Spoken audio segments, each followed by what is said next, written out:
आप सबसे निवेदन है, प्रयास करना, जिंदगी में एक प्रयास जरूर करना, जीवन में एक प्रयास करने का भी अपने भीतर संकल्प बनाना कि जब कभी मौका मिल जाए, बारिश का समय चालू हो जाए और बारिश के समय पर एक बेलपत्री का पौधा, एक बेलपत्री का वृक्ष रोड के किनारे कहीं पर भी अवश्य लगाना। किसी पर अगर वृक्ष की छांव पड़ जाएगी तो उसका जीवन सार्थक हो जाएगा, उसकी जीवन की धन्यता हो। अगर रोड के किनारे नहीं लगा सकते तो कहीं ऐसी जगह लगाना जहां कोई पथिक के सिर पर बेलपत्री के वृक्ष की छांव पड़ जाए।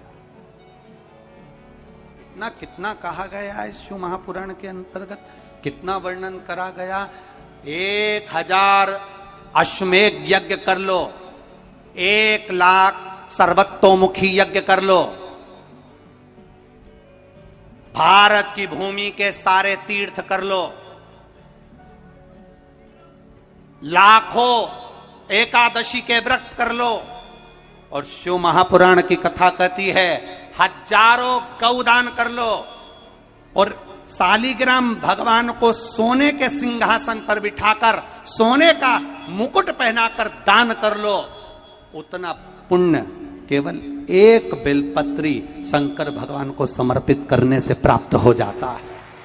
केवल एक बेलपत्र, शिव महापुराण की कथा कहती है एक बेलपत्र समर्पित करने से वो फल प्राप्त हो जाता है।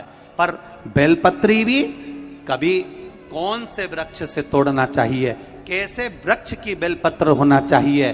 कई लोग जरा जरा सा बेलपत्री का वृक्ष होता है, उस बेलपत्री के वृक्ष की बेलपत्र तोड़ लेते हैं, उस बेलपत्री के वृक्ष की बेलपत्र तोड़कर शंकर भगवान को समर्पित कर देते हैं। ना ना, बेलपत्री का वृक्ष कैसा होना चाहिए, जिस बेलपत्री के वृक्ष की छांव हम पर पड़ रही हो, जो हमारे मस्तक से नहीं, हमारे दोनों हाथ खड़े होने के बाद हम ऊंचा करें और उस पर भी उस बेलपत्री की पत्तियां स्पर्श ना कर पाए, हमारे हाथ पर भी बेलपत्री के वृक्ष की छांव हो, ऐसे बेलपत्री के वृक्ष की पत्ती तोड़कर शिव को चढ़ाई जाती है। ये नहीं कि छोटा सा बेलपत्री का पौधा तुम्हारे घर में लगाए, गमले में लगाए, उसी की पत्ती तोड़कर भगवान को चढ़ाते जाओ, तो ये हम पुण्य नहीं कर रहे, ये हम पाप कर रहे हैं। हमारे ऊपर बेलपत्री की छांव हो और उसकी पत्तियां ली जाए, तब तोड़कर भगवान शिव को समर्पित करी जाए, तब वो पुण्य प्रावधान करते हैं। जरा जरा से पौधों की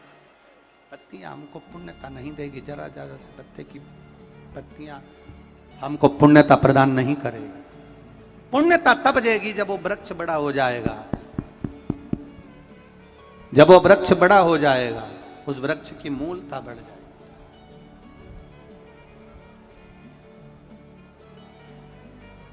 उस वृक्ष की आनंदता बढ़ जाएगी।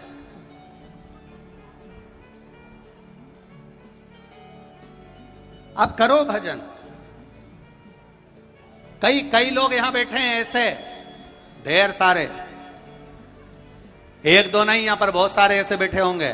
सावन का महीना आया, बेलपत्री तोड़ना है, पूरी की पूरी डाली तोड़ कर लिया है, डाली तोड़ के लाए, पत्तियां निकाली, डाली को उठाकर फेंक दिया और उस पत्तियों को पूरे मोहल्ले में बांट दिया। जी जी तुम भी लो, काका जी तुम भी लो, फूफा जी तुम भी लो, मामा जी तुम भी लो।